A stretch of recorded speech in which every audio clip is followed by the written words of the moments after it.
Good morning, good afternoon, good evening बच्चों। आइए start करते हैं आज की क्लास। और ये क्लास है ईआईएस की। सबसे आसान सब्जेक्ट हमारे पूरे आठों सब्जेक्ट में से ईआईएस। बहुत ही सिंपल है बेटा, हल्की फुल्की सी बातें करेंगे और अच्छे नंबर लेके आएंगे ईआईएस के अंदर। तो चलिए स्टार्ट करते हैं अपनी क्लास को। सबसे पहले मैं गुड आफ्टरनून कर दूं आस्था को, गार्गी को, नमन, राज जैन, पुलकित जिंदल, सबको बेटा गुड आफ्टरनून। सलोनी, अक्षय, विपिन, गुड आफ्टरनून बेटा सबको। Deepanshu Sharma, good afternoon. खुशी जैन, अमल खंडेलवाल, गुड आफ्टरनून बेटा। ठीक है, चलिए इतना ही बहुत है बेटा, सबको गुड आफ्टरनून करेंगे, टाइम लग जाएगा अपने को। लास्ट क्लास में जो हम पढ़ रहे थे, अब सुनिए बड़ा ध्यान से, बस कुछ नहीं, आसान हल्की फुल्की क्लास है, ज़्यादा इसमें दिमाग लगाना भी नहीं है। Bring your own device. और हमने क्या बात की थी इसके अंदर लास्ट क्लास में, हम यहीं पे थे ना बेटा, बताना एक बार।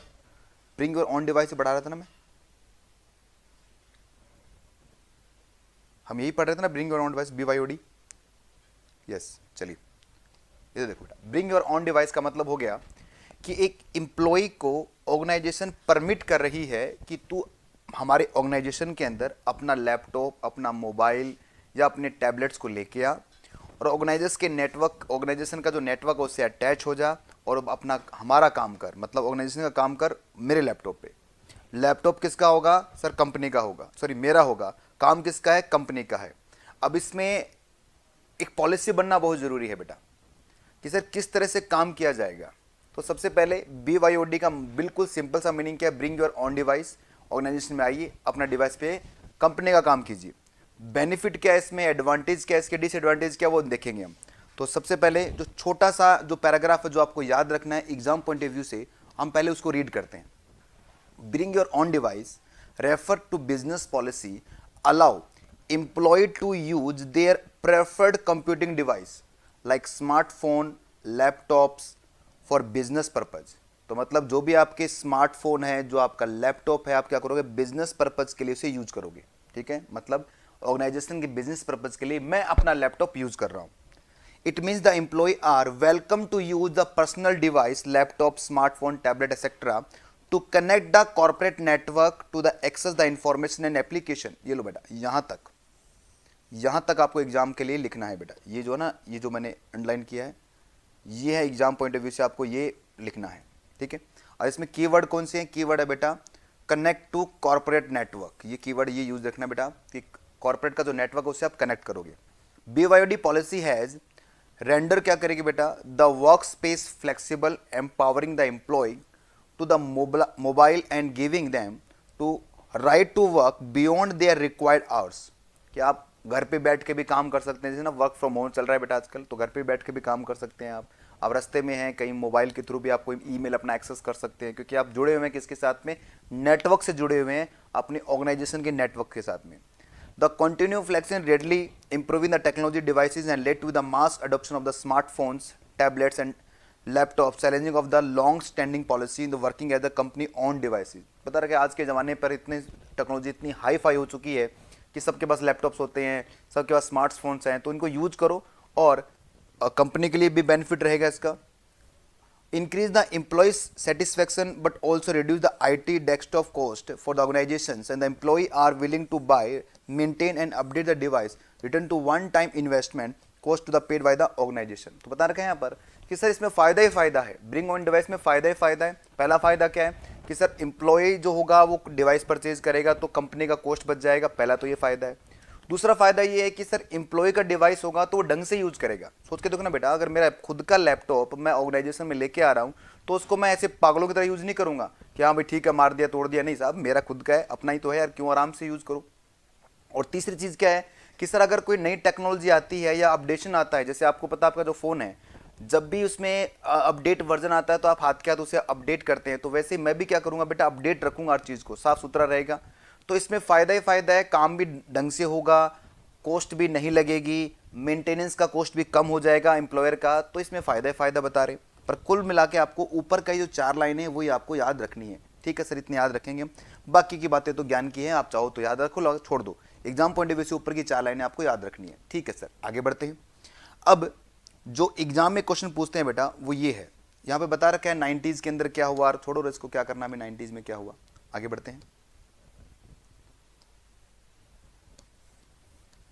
एडवांटेज ऑफ BYOD, ये है बेटा मोस्ट इंपॉर्टेंट क्वेश्चन, लगाओ इस पे ट्रिपल स्टार।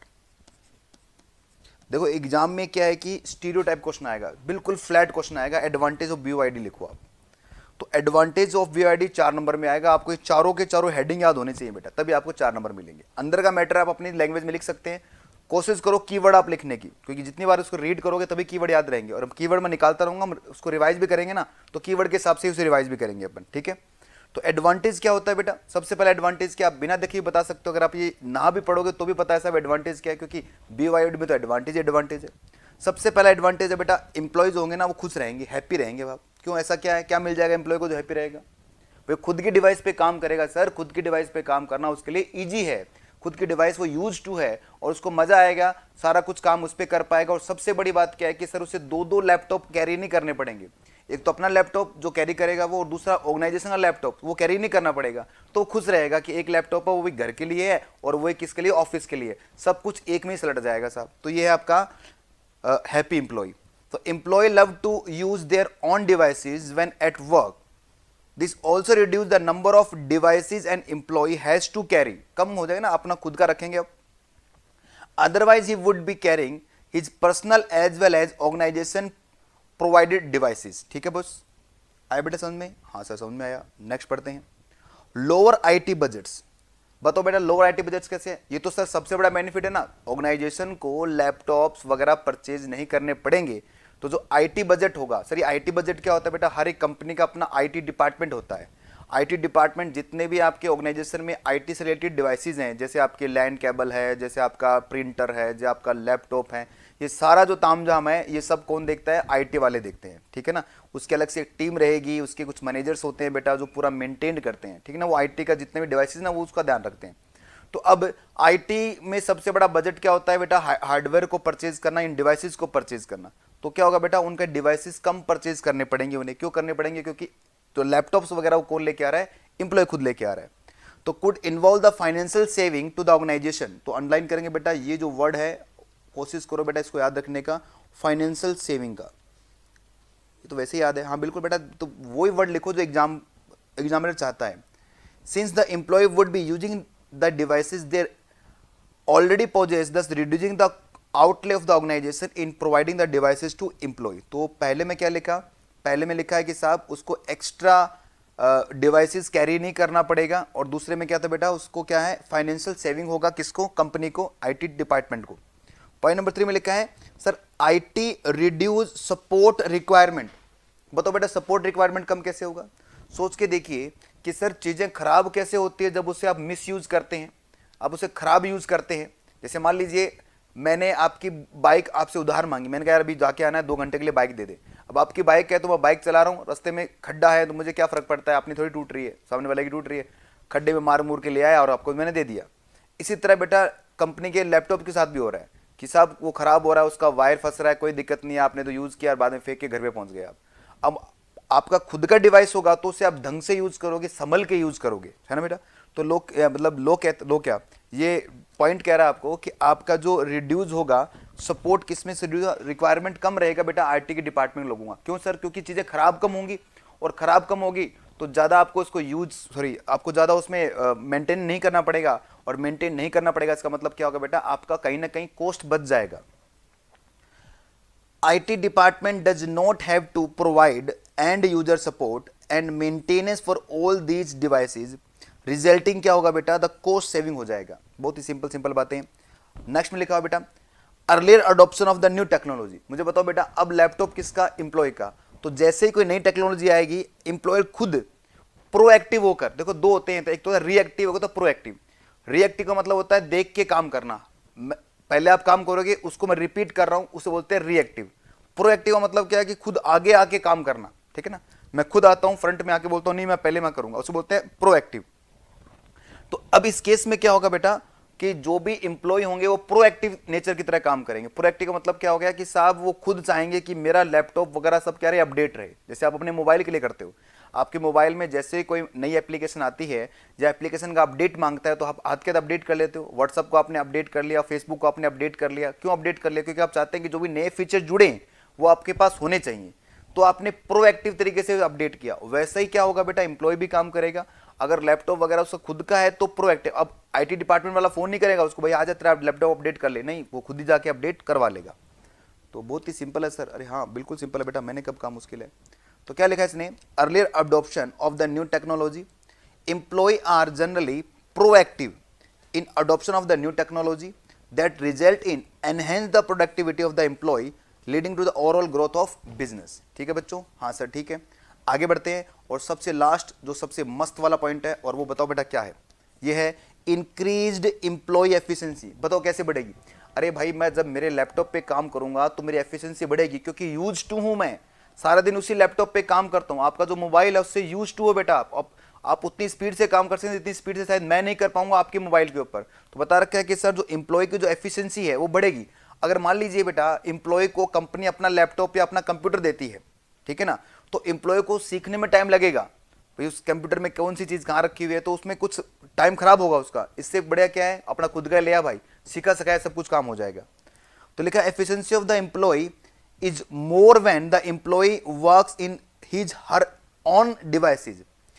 इन ऑर्गेनाइजेशंस प्रोवाइड डिवाइसेज, जो कंप्यूटर दिया ऑर्गेनाइजेशन में, employ have to be learn and there is a learning curve involve in it. तो आपको लर्निंग कर्व इन्वॉल्व करना पड़ेगा। बताओ बच्चों यहां तक समझ में आया आपको ये? तो ये आपके एडवांटेज थे, जल्दी से मैसेज करके बताओ बेटा ये 5 एडवांटेज आपको समझ में आए इसके? बिल्कुल सिंपल सिंपल है। अब बिल्कुल देखो मेरे साथ साथ रिवाइज करते हैं। अभी बुक को नहीं देखना बेटा प्लीज है, क्योंकि हम आमने सामने तो है नहीं, आप मुझे वर्चुअली देख रहे हो, तो प्लीज बुक को मत देखना। अब मेरे साथ बताइए सबसे पहले कि साहब ये BYD है क्या, कि सर डिवाइसेस किसकी होगी, एम्प्लॉय की, और वो कहाँ लेके आएगा, नेटवर्क अलाउ करेगा कौन सा ऑर्गेनाइजेशन का कनेक्ट करने के लिए। पहली बात तो ये होगी। अब इसके एडवांटेज क्या क्या है सर? एडवांटेज सर अब इसके 5 एडवांटेज है। पहला एडवांटेज है कि एम्प्लॉय खुश रहेगा, क्यों, उसके एक्स्ट्रा बैगेज उठाना नहीं पड़ेगा। दूसरा एडवांटेज क्या था बेटा इसका, कि आईटी के जो बजट्स हैं वो कम हो जाएंगे। क्यों कम हो जाएंगे? परचेज नहीं करना पड़ेगा उनको एक्स्ट्रा लैपटॉप्स वगैरह। तीसरा है सर आईटी का जो मेंटेनेंस है वो भी कम हो जाएगा। फोर्थ एडवांटेज लिखा है sir earlier adoption of new technology, कि आप जो एम्प्लॉय होगा वो खुद विलिंग प्रोएक्टिव होकर क्या करेगा, नई टेक्नोलॉजी को अडॉप्ट करेगा। और पांचवा और सबसे बड़ा एडवांटेज क्या है, कि एम्प्लॉय की एफिशिएंसी बढ़ जाएगी। ठीक है बच्चों, यस सर। बढ़ते हैं आगे, चलिए अगला पॉइंट है। अगला पॉइंट है बेटा अब इसके नुकसान क्या क्या हैं। भाई BYD के आपने फायदे तो गिना दिए सर, कुछ नुकसान भी तो हो सकता है। तो आप कहेंगे हाँ सर नुकसान तो है, डेटा लीक हो जाएगा। आप यही बोलेंगे बेटा बार बार कि सर डेटा लीक हो सकता है एम्प्लॉय जो हमारा है वो बेकार है, एम्प्लॉय ने पूरी कंपनी के क्लाइंट्स के डेटा निकाल लिए और किसी दूसरे को बेच दिया, या उन डेटा को यूज करके अपनी खुद की कंपनी खोल ली। पता ना आपको, जिसमें बताता हूँ आपको, आपने नाम सुना होगा डोमिनोज का, नाम सुना होगा जिसके पिज्जा खाते हो आप। डोमिनोज में जो आदमी काम करता था बेटा, जो अच्छी पोस्ट पे था, उसने रोमिनोज खोल लिया अपना। तो उसको पूरी टेक्नोलॉजी पता थी, उसमें किस तरह से काम होता है वो सब कुछ पता था उसे, और उसने क्या कर लिया, रोमिनोज खोल लिया। रोमिनोज का भी नाम सुना होगा आपने, जयपुर में चलता है खूब बढ़िया। तो डोमिनोज का टेक्नोलॉजी यूज करके रोमिनोज बन गया। अब सोचिए बेटा नुकसान हो गया ना कंपनी को। तो इसी तरह यहाँ पर बता रखा है कि साहब कुछ ना कुछ नुकसान होता रहता है, और ये नुकसान क्या है वो देखते हैं। इमर्जिंग BYD थ्रेट्स, थ्रेट्स का मतलब रिस्क क्या क्या है। तो आप एक काम करेंगे सर, क्या करना है, यहां पर साथ साथ में इसके रिस्क भी लिख दो। भाई एग्जाम में जब क्वेश्चन आए ना तो रिस्क भी बोल सकता है और थ्रेट्स भी बोल सकता है, जो उसका मन करे वो बोले। मतलब क्या होता है, मतलब यही है नॉर्मली। ठीक है, तो आइए बढ़ते हैं, देखते हैं क्या क्या थ्रेट्स है इसके, क्या रिस्क है। Every business decision as entanglement with the set of threats as BYD programs too. बता रखा है हर बिजनेस में कोई ना कोई तो पंगा रहता ही है साहब, और BYD में भी ऐसा पंगा है। It is not immune from them, कि भाई साहब ये भी बचा हुआ नहीं है, थ्रेट्स तो इसमें भी है। Outline in the Gartner survey, the BYD program is allowed to access the corporate network, emails, client data, etc. is one of the top security concern for enterprises. बता रखा है साहब कि लोग क्या करते हैं, एम्प्लॉय क्या करते हैं, वो चोरी कर लेते हैं, सब सारा डेटा निकाल सकते हैं वो। और overall risk of the can be classified into 4 categories में, 4 कैटेगरीज में डाल रखा है आपका रिस्क। आइए बेटा मेरे साथ साथ, पहला रिस्क कौन सा है, नेटवर्क का रिस्क। लो भाई अंडरलाइन करते हैं नेटवर्क रिस्क। इधर देखो मेरी तरफ देखो, क्या मतलब है नेटवर्क रिस्क, मैं आपको समझाता हूँ ऐसे कि सर मान लीजिए एक कंपनी है रिलायंस इंडस्ट्री लिमिटेड, सुनो ध्यान से, रिलायंस इंडस्ट्री लिमिटेड है, और इसमें 50,000 एम्प्लॉय एक साथ काम कर रहे हैं।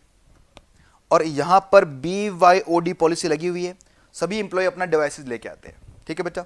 तो जब रिलायंस कंपनी से ये डिवाइसेस कनेक्ट होते होंगे, भाई कनेक्ट होते होंगे, तो मुझे बताओ क्या रिलायंस उठा के ऐसे कनेक्ट कर देगी? भाई सबसे पहले ये जो जितने भी आपके लैपटॉप्स हैं, रिलायंस क्या करती है बेटा, रिलायंस के जो IT डिपार्टमेंट वाले हैं, इस लैपटॉप को वो स्कैन करेंगे, वो स्कैन करके देखेंगे कल को इसमें कोई वायरस तो नहीं है, कि अगर इसमें वायरस होगा तो नेटवर्क में वायरस घुस जाएगा और कंपनी की लग जाएगी।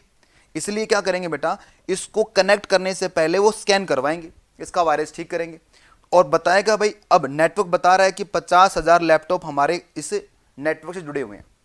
अब अगले दिन क्या होता है कि साहब इसमें से कुछ इंप्लॉय अपना लैपटॉप चेंज कर देते हैं, कुछ इंप्लॉय लैपटॉप दूसरा ले आते हैं, क्योंकि घरों में लोगों के पास दो दो लैपटॉप हैं, कुछ इंप्लॉय अपना मोबाइल चेंज कर लेते हैं, ठीक है। अब इसका रिजल्ट क्या होगा कि साहब रिलायंस वालों को यह पता नहीं चल पाएगा कि कितने डिवाइसेस एक्चुअल में हमारे नेटवर्क से कनेक्टेड है। सर मतलब हाँ बेटा, क्योंकि हर बार स्कैन कर रहे हो आप, आपने फिर स्कैन किया, आपने फिर लैपटॉप बदल दिया, आपने फिर उसको स्कैन किया, फिर तीसरा लैपटॉप आ गया, अब किसको स्कैन करें? अब पुराने वाले लैपटॉप को स्कैन कर दिया था, अब फिर आप नया लैपटॉप लेके आ गए। तो प्रॉब्लम क्या आ रही है बेटा, सबसे बड़ी जो मेजर तो थ्रेट्स है नेटवर्क का थ्रेट्स, वो यही है कि ये नहीं पता चल पाता कि सर कितने कनेक्टेड हैं सही मायने में, अरे कितने सारे आएंगे। तो इस वजह से आप प्रॉपर स्कैन नहीं कर पाते, और प्रॉपर स्कैन नहीं कर पाओगे तो किसी ना किसी लैपटॉप में अगर कोई भी वायरस आ गया तो पूरी रिलायंस की बजा डालेगा बेटा। समझ में आ रहा है आपको ये? आइए देखते हैं हमारी बुक में इसको कैसे लिखा हुआ है। बताओ ये बात समझ में आई ना जो मैंने समझाई आपको? बुक में कैसे लिखे देखते हैं। तो बुक में इसने लिखा हुआ है बच्चों, लैक ऑफ डिवाइस विजिबिलिटी। ये समझ में नहीं आता। When the company owned devices are used by all employees within the organization IT practice has complete visibility of the devices connected to the network। अगर कंपनी का खुद के होते ना सारे लैपटॉप, तो पता होता कंपनी को साहब इतने ही हैं और यही यहां पर रहने हैं, कल को वो खराब होते तो हम ठीक भी कर देंगे। समझ आ रहा है बेटा? अगर कंपनी का होता तो कंपनी को पूरा हिसाब रहता है कि साहब ये 50 लैपटॉप है और ये पूरा का पूरा अपडेट है। पर अब होता क्या है problem, this help to the analyse the traffic and data exchange over the internet, वो हेल्प भी करता है उसका। एज BYOD पॉलिसी, अब BYOD पॉलिसी में क्या प्रॉब्लम होने वाली है आइए देखते हैं। BYOD permit employees to carry their own devices, smartphone, laptops and business uses। obvious बात, the IT practice team is unaware, किसके लिए unaware बेटा? unaware about to number of device being connected to network। ये line underline करना बेटा, ये exam में आपको लाइन फिट करके आनी है, बाकी अपनी मसाला अपनी तरफ से लगाइए आप, ये लाइन आपको जरूर लिखनी है। As network visibility of the high importance, this is lack of visibility can be hazardous. For example, if a virus hit to the network and all the devices connected to the network need to be the scan, अगर एक भी virus आ गया तो आपको फिर से सभी को स्कैन करना पड़ेगा। बाकी तो नॉर्मल बातें हैं बेटा। The probable that the some of the devices would be miss out of the routine scan operation and addition to the network security lines become the blurred when the BYOD is implemented. बताओ बच्चों, क्या आपको network का problem समझ में आया कि network का प्रॉब्लम क्या था? बताओ ना। Yes sir. अगला जो रिस्क है, अगला जो पंगा है वो कौन सा है BYOD का? वो है बेटा डिवाइस का पंगा। बेटा देखिए, बताओ बेटा क्या लिखा होना चाहिए इसके अंदर, मत देखो उसको, देखोगे तो रट्टा वाली बात हो जाएगी।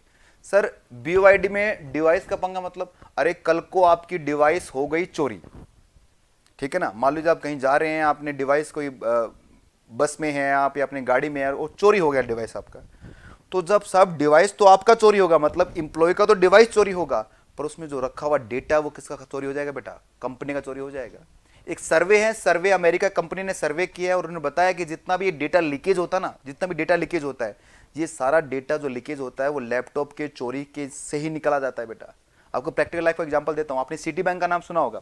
सिटी बैंक के कुछ इंप्लॉयज थे बेटा, 2-3 इंप्लॉयज थे, उन्होंने क्या किया, अपना उनका लैपटॉप चोरी हो गया। अब सिटी बैंक के अमेरिका का जो बैंक था वो इंडिया में के अंदर क्या कर रहा था, KPO बना हुआ था। KPO क्या होता है बाद में बात करेंगे, ठीक है। तो KPO में मतलब एक तरह का सर्विस सेंटर था बेटा।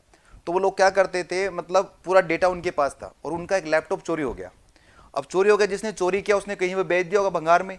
अब किसी ने परचेज किया, वो सॉफ्टवेयर इंजीनियर था, उसने देखा साहब इस लैपटॉप के अंदर तो अमेरिका में इतने सारे लोग हैं, उनके क्रेडिट कार्ड का डिटेल था। सोचिए बेटा, उसके पास अमेरिका के लोगों का क्रेडिट कार्ड डिटेल आ गया। अब भाई साहब जो उसने किया, उसने धूम मचा दी। उसने जितने भी लोग थे अमेरिका के, मतलब जो सिटी बैंक से जुड़े हुए थे, उसने धड़ाधड़ क्रेडिट कार्ड को यूज करना स्टार्ट कर दिया।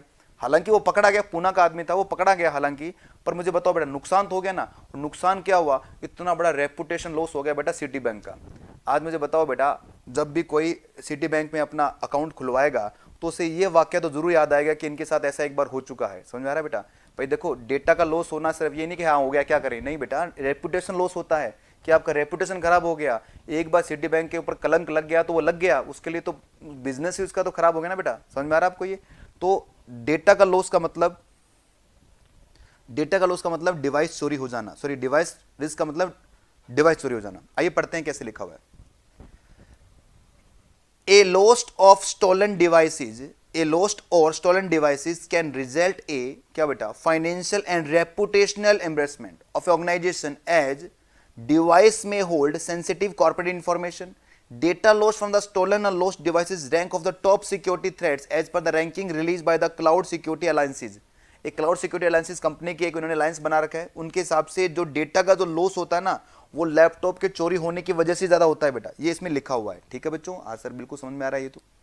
With easy access to the company emails as well as corporate internet, company trade secrets and easily retrieve from a misplaced devices.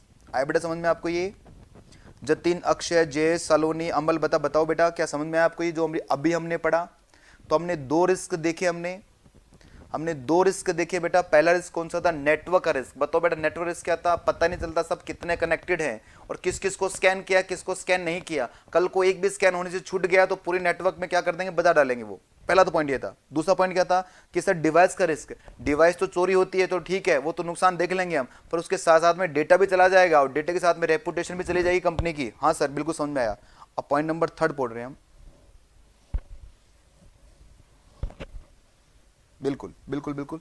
Point number 3 है एप्लीकेशन रिस्क। ये थोड़ा पहले समझना पड़ेगा आपको, इसको आप बिना पढ़े बिना समझे नहीं समझ पाएंगे। एप्लीकेशन रिस्क सुनिए बेटा, अब प्रैक्टिकली सोचिए, मेरे साथ साथ सोचिए कि सर एमसीसी वालों ने मुझे एक लैपटॉप, सॉरी एमसीसी वालों के यहां पर मैं अपना लैपटॉप लेके आता हूं और फिर मैं क्लास लेता हूं। सोचो बेटा, ये लोग क्या करते हैं, मुझे अलाउ करते हैं अपना खुद का डिवाइस यहां लाने के लिए, और इस लैपटॉप पे काम किसका हो रहा है बेटा? एमसीसी का काम हो रहा है, ठीक है ना? पूरा वर्क किसका करता हूं मैं? एमसीसी का करता हूं। अब इस लैपटॉप पर एमसीसी का काम हो रहा है, तो कल को इस लैपटॉप में वायरस आ जाए, कल को इस लैपटॉप में वायरस आ जाए, तो बताओ बच्चों, अगर वायरस इस लैपटॉप में आ जाए तो पूरा का पूरा एमसीसी नेटवर्क में वायरस चला जाएगा। तो एमसीसी वाले मुझे बोलते हैं कि साहब इस लैपटॉप पे आप सिक्योरिटी लगाइए, मतलब आप एंटीवायरस सॉफ्टवेयर है वो लेके आइए। अब मैं मार्केट में गया एंटीवायरस सॉफ्टवेयर परचेज करने, मुझे पता चला सर 20,000 का एंटीवायरस आता है, एक बढ़िया एंटीवायरस। अरे मैंने कहा जाने दो रे, मेरा थोड़ी लॉस हो रहा है, कंपनी का लॉस हो रहा है, मैं क्यों 20,000 लगाऊं? अब कंपनी वालों को मैंने कहा साहब 20,000 का लग रहा है, मैं तो नहीं लगाऊंगा। कंपनी वाले बोल रहे हम क्यों लगाएं, तेरा लैपटॉप है। समझ में आ रहा है बेटा क्या हो रहा है? साहब दोनों में लड़ाई चल रही है, वो कह रहा है तू लगा, तेरा लैपटॉप है, वो कह रहा है मैं क्यों लगाऊं, डेटा किसका है, तेरा है, तू सिक्योर कर। तो आपस में ये जो एप्लीकेशन की लड़ाई हो रही है बेटा, कि सर सही मायने में एप्लीकेशन कौन करे, वो कहता है कि तू लगा, वो कहता है कि तू कर इसके ऊपर। इसीलिए सबसे बड़ा प्रॉब्लम आपके सामने ये आने वाला है, और इसे क्या बोला गया? एप्लीकेशन रिस्क कहा गया है, ठीक है ना? हाँ सर ठीक है, पल्ले पड़ा? हाँ सर पल्ले पड़ा। आइए पढ़ते हैं इसको, क्या है ये application risk. Application virus and malwares related to report relieved that the majority of employee phone and smartphone that are connected to the corporate network are not protected by security software। मतलब antivirus नहीं होता उनमें। आजकल जितने भी network से जुड़ते हैं कंपनी के अंदर लैपटॉप्स वगैरह एम्प्लॉय के, उसमें क्या नहीं होता बेटा? उसमें कोई सिक्योरिटी नहीं होती, कोई एंटीवायरस नहीं होता। अब होगा क्या? With the increase the mobile usage, mobile vulnerabilities are increase concurrently. साथ साथ में क्या बढ़ रहा है बेटा? मोबाइल वर्नेबिलिटी भी बढ़ रही है। Organisation are not clear in deciding that who is responsible for device security. भाई साहब ऑर्गेनाइजेशन पता नहीं चलता भाई हम सिक्योर करें या वो सिक्योर करेंगे, क्योंकि साहब देखो होगा क्या, आप कहेंगे सर कंपनी में क्या फर्क पड़ता है, कंपनी को देना चाहिए। भाई इंप्लॉय का नुकसान थोड़ी है, नुकसान तो कंपनी का बड़ा है। अब सोचो बेटा, कंपनी कहती है ठीक है एंटीवायरस लगा लो, मैंने एंटीवायरस लगा लिया, अगले दिन मैं अपना लैपटॉप चेंज कर लेता हूँ, वाइफ का ले आता हूँ, कब सर मतलब ये वाला लूंगा, आप इस पर भी लगा के दो। कंपनी वाले ने उस पर भी लगाया, फिर मैं अपने बेटे का ले आता हूँ, क्या इस पर भी लगा के दो। तो कंपनी वाले तो खुद परेशान है कि साहब आप खुद ही लगा लो अपना एंटीवायरस। तो इस चक्कर में एप्लीकेशन रिस्क होता है कि सर कौन उसके ऊपर क्या करेगा, सिक्योरिटी करेगा, कंपनी करेगी या एम्प्लॉय करने वाले हैं। जल्दी से बताओ मेरे दोस्तों, क्या आपको ये बात समझ में आई क्या? हाँ सर बिल्कुल सही समझ में आई, ये तो बिल्कुल सिंपल सी बात थी। बढ़ें क्या आगे? हाँ सर बढ़िए आगे, आगे बढ़ूं? Yes sir. अगला है implemented risk, implementation risk. Implementation risk का मतलब समझिए बेटा कि जो पॉलिसी बनाई जाएगी, भाई BYOD की पॉलिसी तो बनेगी ना कि साहब आप ये वाली वेबसाइट हमारे ऑर्गेनाइजेशन में खोल सकते हैं, ये वाले आप नहीं खोल सकते, ठीक है, आप फेसबुक नहीं चला सकते, आप व्हाट्सअप नहीं देख सकते। भाई कंपनी वाले भी तो डिसाइड करेंगे। अब कंपनी वालों ने डिसाइड कर दिया कि आप कोई भी सोशल मीडिया ऑर्गेनाइजेशन में नहीं चलाओगे, अदरवाइज होगा क्या कि एम्प्लॉय जो होगा वो अपनी फोटो अपलोड करता रहेगा, सारे दिन उसमें लगा रहेगा। तो HR डिपार्टमेंट क्या करता है, पॉलिसी बनाता है। और पॉलिसी क्या बनाई कि साहब कि जो भी एम्प्लॉय अपना लैपटॉप लेके आ रहा है उस पर वो पर्सनल वर्क नहीं करेगा, उस पर वो व्हाट्सअप नहीं चलाएगा, उस पर वो फेसबुक नहीं चलाएगा, उस पर वो फोटो नहीं खींचेगा, जो भी XYZ पॉलिसी बन गई। अब एम्प्लॉय कहता है भाई इतनी पॉलिसी बनानी है ना तो अपना खुद का लैपटॉप दे दो हमें, हमारा लैपटॉप है, हम तो मर्जी आए वो करेंगे, पर्सनल काम भी करेंगे और ऑफिशियल काम भी करेंगे, बीच बीच में तो मेल भी करनी है, बीच बीच में व्हाट्सअप भी करना है, सब कुछ हमारा साथ साथ चलेगा। अब मुझे बताओ बेटा, इस तरह की पॉलिसी बन जाएगी, पॉलिसी तो बना दी आपने पर इंप्लीमेंट हो पाएगी क्या? नहीं हो पाएगी। तो सबसे बड़ा रिस्क क्या है आपका? इंप्लीमेंटेशन का रिस्क। आइए पढ़ते हैं। It is a normally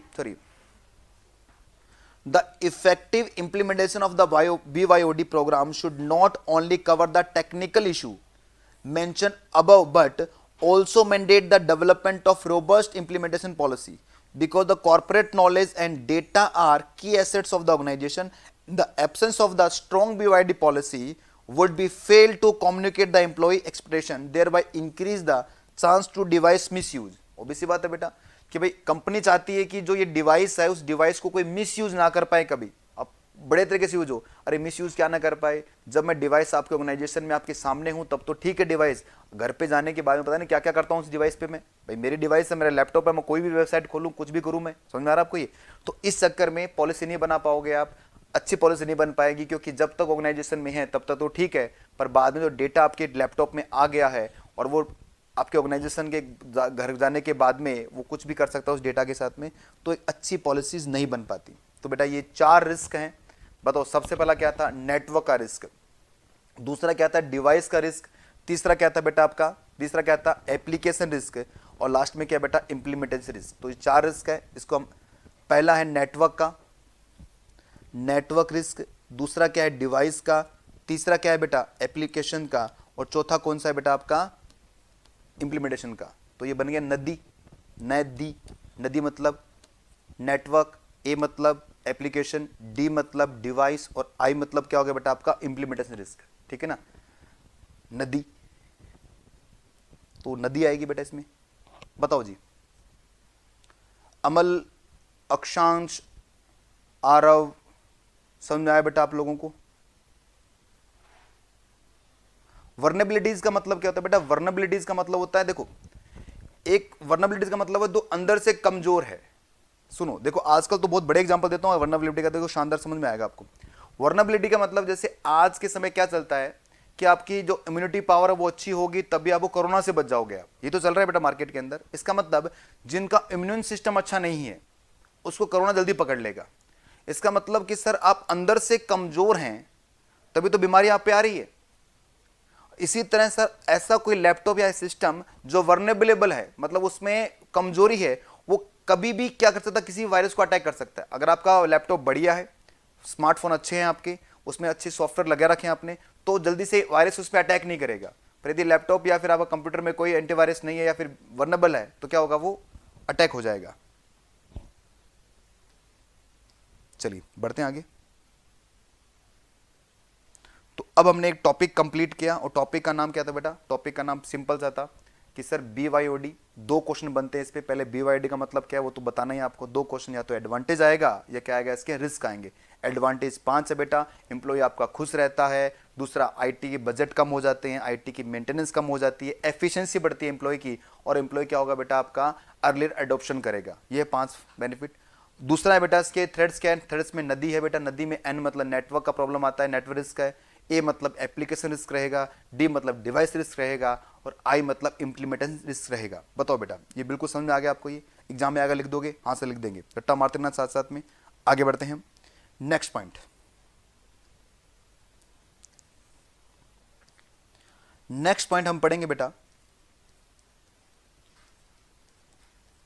sir बीच बीच में क्यों पढ़ा रहे हो बेटा, जो इंटरेस्टिंग है ना पहले वो पढ़ाता हूँ मैं, क्योंकि अभी क्लासेस स्टार्ट हुई है, 2-4 दिन तो हुए हैं, तो पहले ही मैं आपको भारी भरकम चीज़ें बताने लग जाऊँ, टेक्निकल बातें, तो आप कहेंगे अरे क्या रे IAS EIS क्या आई है, भागो छोड़ो इसको, तो देखेंगे बाद में, तो फिर ये पकड़ छूटने लग जाती है बच्चों की, इसलिए पहले वो टॉपिक पढ़ाते हैं जो इंटरेस्टिंग है थोड़े से।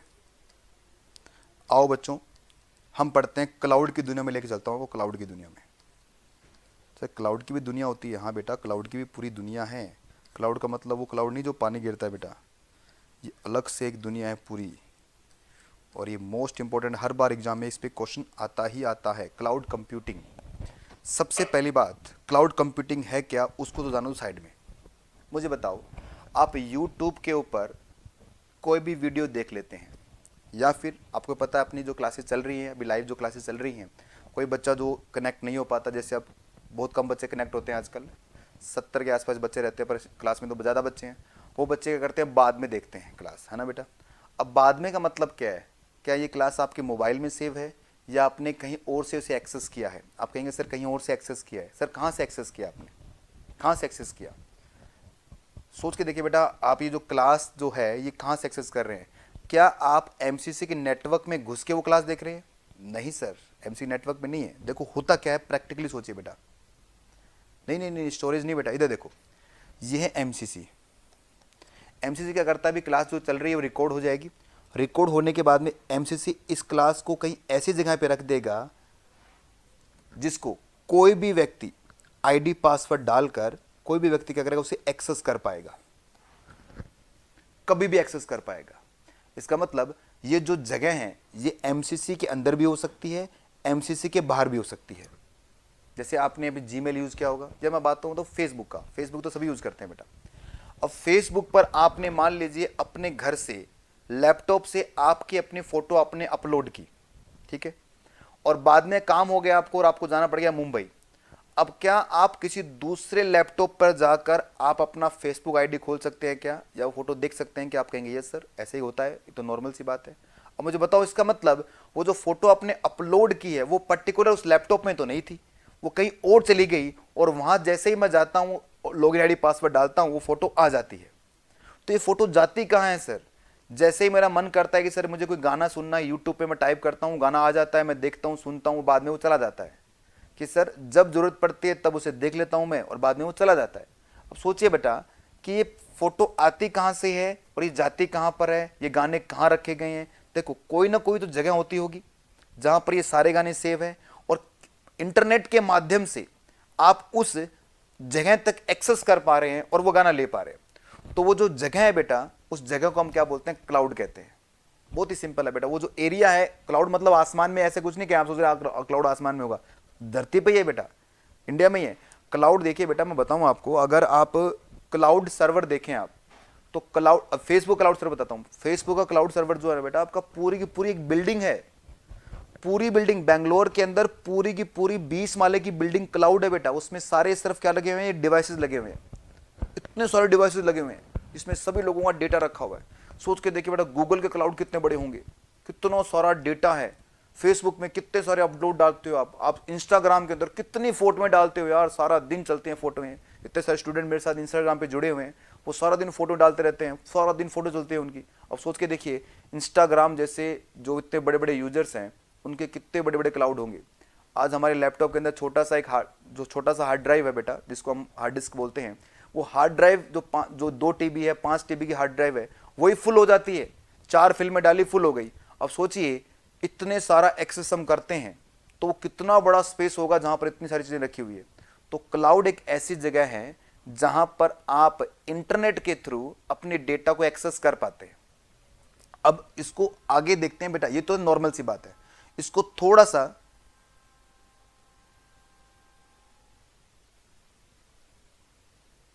सर किसी ने फ़ोन पे या पेटीएम का क्लाउड हैक, बेटा ऐसे थोड़ी हैक कर लोगे आप। यस शर्मा कह रहे हैं कि सर मान लो कोई पेटीएम का या पेटीएम का क्लाउड कोई हैक कर ले तो पेटीएम का, या फिर बात करो पेटीएम छोड़ो, आप बोलो एसबीआई का क्लाउड कोई हैक कर ले, या फिर आप देखो ऐसे हैक नहीं होता बेटा। हम फिल्मों में देखते हैं कि वो एक बंदा होता है, वो चश्मा लगा के रखा, उसने घुंघराले से बाल, उसके वजह से टप टप टप टप करता है और वो किसी को भी हैक कर देता है।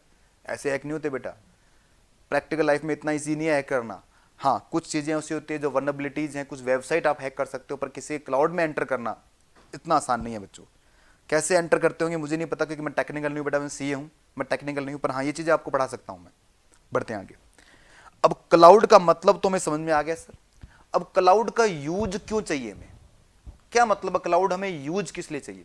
सोच के देखिए बेटा, प्रैक्टिकली सोचिए कि क्लाउड का यूज, मान लो मुझे 1 TB का स्पेस की जरूरत है, ठीक है ना, मुझे 1 TB स्पेस की जरूरत है, तो मैं क्या करता हूं, मैं एक लैपटॉप या फिर एक कंप्यूटर परचेज करता हूं और 1 TB की उसमें हार्ड डिस्क लगा देता हूं। लगा दी 1 TB की हार्ड डिस्क, इतना ध्यान से बेटा, और अपना काम करने लग गया। और इस हार्ड डिस्क जो ये मैंने जो बनाया है बेटा, इस सर्वर बोलते हैं इसको, इस सर्वर को मैं कनेक्ट करवाता हूं लोगों के साथ में।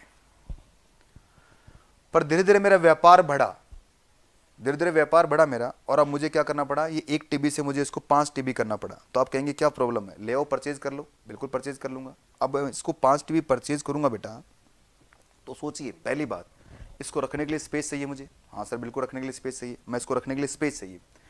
इसका एक अलग से कमरा बनाना पड़ेगा मुझे, उसको मुझे सही टेम्परेचर पे रखना पड़ेगा, एक अलग से पर्सन को रखना पड़ेगा ताकि वो इस सर्वर का पूरा ध्यान रखे।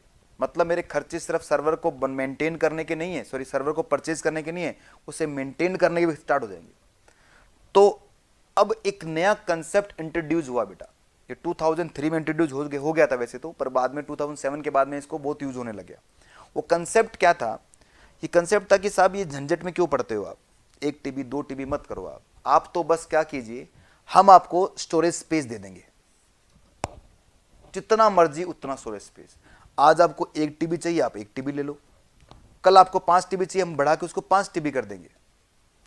परसों आप कहेंगे नहीं सर 5 TB नहीं है मुझे, 1 TB कर दो, वापिस क्या हो जाएगा बेटा, 1 TB हो जाएगा। सोचिए फ्लेक्सिबल हो जाएगा काम। सर कैसे पॉसिबल बेटा, क्लाउड इसी तो कह रहे हैं।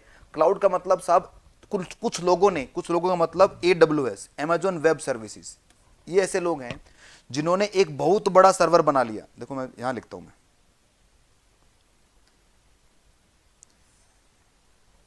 एक बहुत बड़ा सर्वर बना लिया और इसमें 1000 ऑफ TB हार्ड डिस्क लगा दी। अब जिन जिन लोगों को स्पेस चाहिए इंटरनेट के थ्रू क्या कर रहे हैं बेटा, वो अपना ये स्पेस रेंट पे दे रहे हैं और बहुत कम चार्ज कर रहे हैं आपसे। और लोग रेंट पे लेते क्यों है बेटा, इसलिए लेते हैं क्योंकि सस्ता पड़ता है साहब, सस्ता पड़ता है। इसको मेंटेन घर में करें तो बहुत महंगा पड़ेगा, और रेंट में भी वही काम चल रहा है तो क्यों ना रेंट पे ले ले। और जो ये क्लाउड मेंटेन कर रहा है बच्चों, उसको कितना बेनिफिट हो रहा होगा, पता कितने पैसे कमा रहा है वो। उसने तो एक बार बना दिया, लोग रेंट पे चले जा रहे हैं, एक तरह का रेंटिंग बिजनेस चल रहा है उसका। समझ आ रहा है बच्चों आपको ये? अब सबसे पहले मैं आपको क्लाउड का मीनिंग पढ़ाता हूं, फिर उसके बाद में इसके आगे की कुछ टर्मिनोलॉजी पढ़ाएंगे।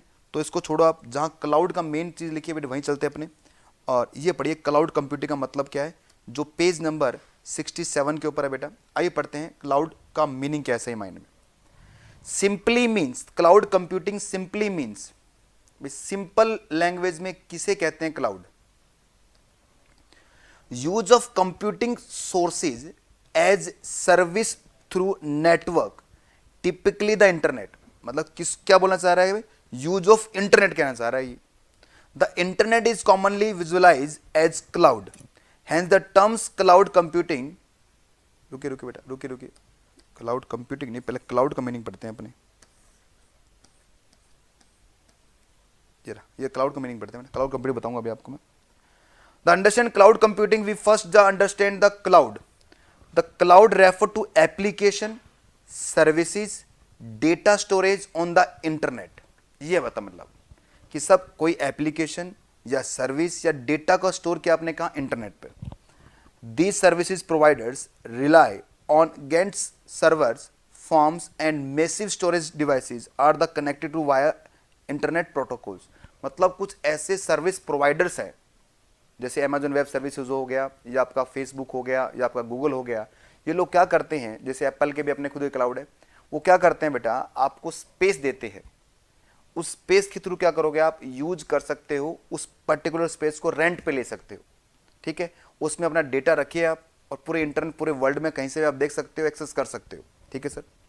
The cloud computing is the use these services individual and organisation. आप अपने पर्सनल यूज भी कर सकते हो, जैसे आपने जीमेल यूज करते होंगे आप, या फिर ऑर्गेनाइजेशंस, जो बड़ी बड़ी ऑर्गेनाइजेशन है, जैसे मित्तल कॉमर्स क्लासेज है, इनका जितना भी ये डेटा है बेटा, ये किसी पर्टिकुलर क्लाउड के ऊपर रखा हुआ है, ठीक है। वहां से ये लोग भी एक्सेस करते हैं, आप भी एक्सेस कर लेते हो। Probably already the cloud computing is the some forms. For example, you access your emails via your web browser. You are using the form the cloud computing. If you use the Google Drive applications, you are using the cloud computing. While these are the free version of the cloud computing, these the big business provided the application and data storage over the web. जैसे आपने जो भी use करते हैं आप, जैसे Facebook use कर रहे हैं आप, तो आप क्लाउड यूज कर रहे हैं, पर ये फ्री है बेटा, एक लिमिट तक फ्री होती है, ठीक है ना। जैसे आपने जीमेल यूज किया तो उसमें एक लिमिट तक फ्री रहेगा, और आपने ज्यादा उसको यूज करोगे तो पेमेंट करो आप, उसको यूज करो आप, ठीक है। The Salesforce is good example of the cloud computing.